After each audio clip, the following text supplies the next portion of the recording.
Gaur Premanandi, Hari Hari Bo, Hari Bo. Jai Om Vishnupad Paramahansa Parivajikacharya Sutarasata Shri Srimad. His Divine Grace A.C. Bhaktivedanta Goswami Maharaj Srila Prabhupada Ki Jai.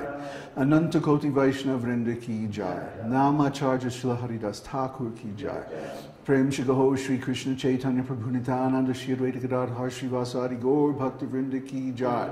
Shri Shri Radha Krishna Gopa Gopinath Shamakund Radhakund Giri Govardhan Ki Jai. Shri Vrindavan Dham Ki Jai, Shri Mayapur Navadvip Dham Ki Jai, Jagannath Puri Dham Ki Jai, Jagannath Swami Baladev Subhadra Ki Jai. Gaur Premanandi, Hari Bo. All glories to the assembled devotees. All glories to the assembled devotees. All glories to the assembled devotees. All glories to Shri Shri Guru Gauranga. All glories to Srila Prabhupada. Hari Bo. Namo Vishnu Padaya Krishna Prasthaya Bhutale Shrimati Bhaktivedanta Swami Shramane Namaste Saraswati Deve Gauravani Pacharane Nirvishesha Shunyavadi Paschatya Deshatarine.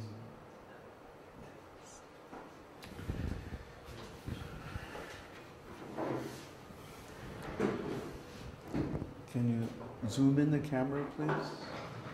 You have to turn the LCD so you can see. The other way.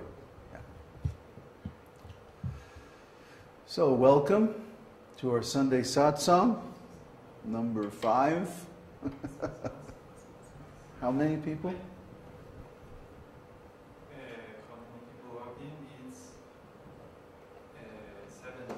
Seven. Very good. One person, it's 9 persons.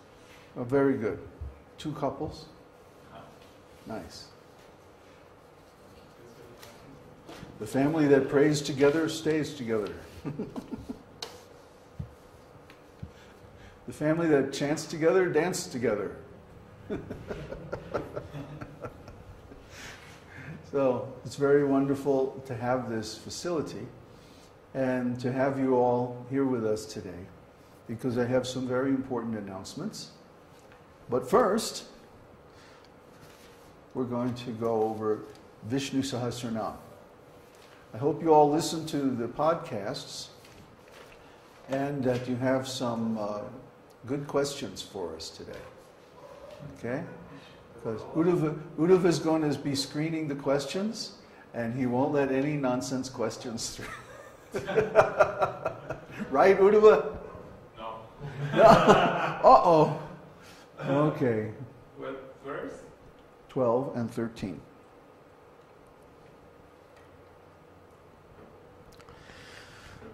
Tasya loka pradhanasya jagannathasya bhupate Vishnor nama sahasrang me shrunu papa bhayapaham.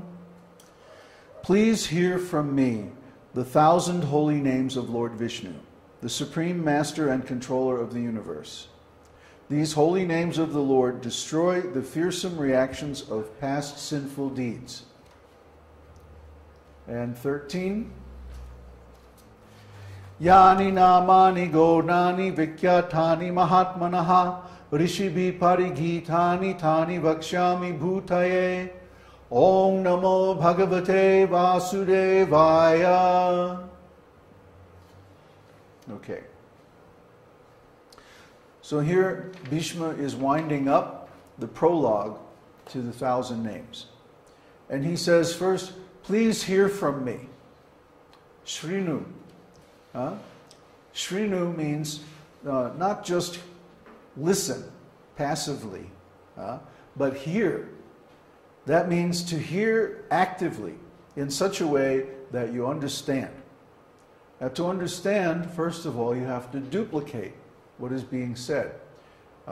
In our book, Search for the Absolute Truth, we talk about 4 stages of realization. And the first one is duplication.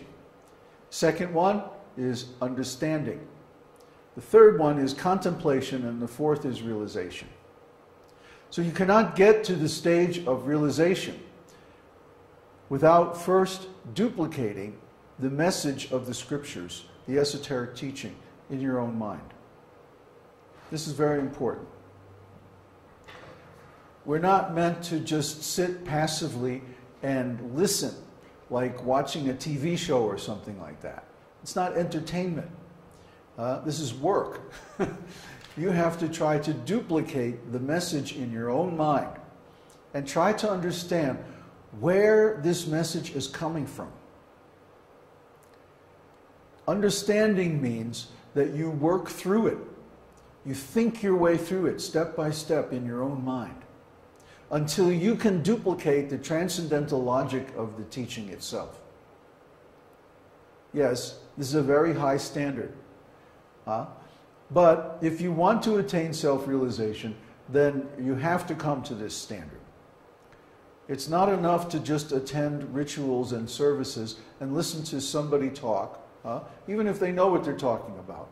After all, so many thousands of devotees heard from Srila Prabhupada, but how many of them became self-realized? So, the standard is, first you have to duplicate the message. Then you have to think through it step by step in your own mind until you understand it and you can explain it to others. Then the next stage happens all by itself. Because once you duplicate and understand the esoteric teaching, the understanding that you have in your mind is so beautiful. It's so attractive. Krishna means the all-attractive. So when we understand really what is Krishna, and really how is Krishna working, then this thought, this understanding is so beautiful that our mind will naturally be attracted to think over it again and again and again. Just like if you have a relationship with a beautiful person, a beautiful man or woman, and you can't help but think of that person day and night. If you're in love, why? Because they're so beautiful. Their inner qualities, the relationship, and so on is so nice. Well, Krishna is our original friend. He's our original lover. He's our original beloved. Krishna is the best friend because his relationship, his love, is eternal and unconditional. And it's just in the right flavor for each and every one of us. That's why Krishna has so many forms, so many different qualities. So once we start to think over this amazing, wonderful, eternal, unconditional love that we have from Krishna, well, how can our mind stray to think of anything else? This is contemplation. And out of this contemplation comes realization.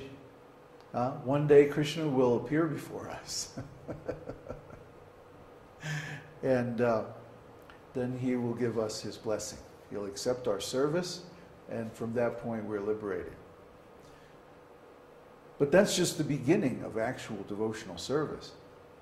Actual devotional service is eternal, ever expanding. Like we were discussing yesterday in Jyotish class, our service is always increasing.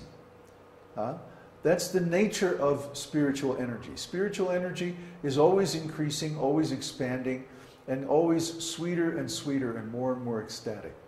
It's hard to understand, but it can grow unlimitedly like that, eternally. There's no end. There's no limit. So that's spiritual life, and that's what we're headed towards. By following this esoteric teaching, we're getting not only relief from material miseries, not only solutions to our material problems, not only transcendental knowledge that allows us to understand what's really going on in the world and in ourselves and in other people. We're not only getting a completely practical, spiritual culture and a form of worship, we're actually getting the keys to complete eternal happiness. That's what this spiritual teaching is all about. The esoteric teaching wouldn't mean anything if it was just another religious formula, if it was just another set of scriptures and rules and practices and stuff like that. But because we have a transcendental ontology, because we have the real understanding of what the spirit soul is, what consciousness is, and what God is, therefore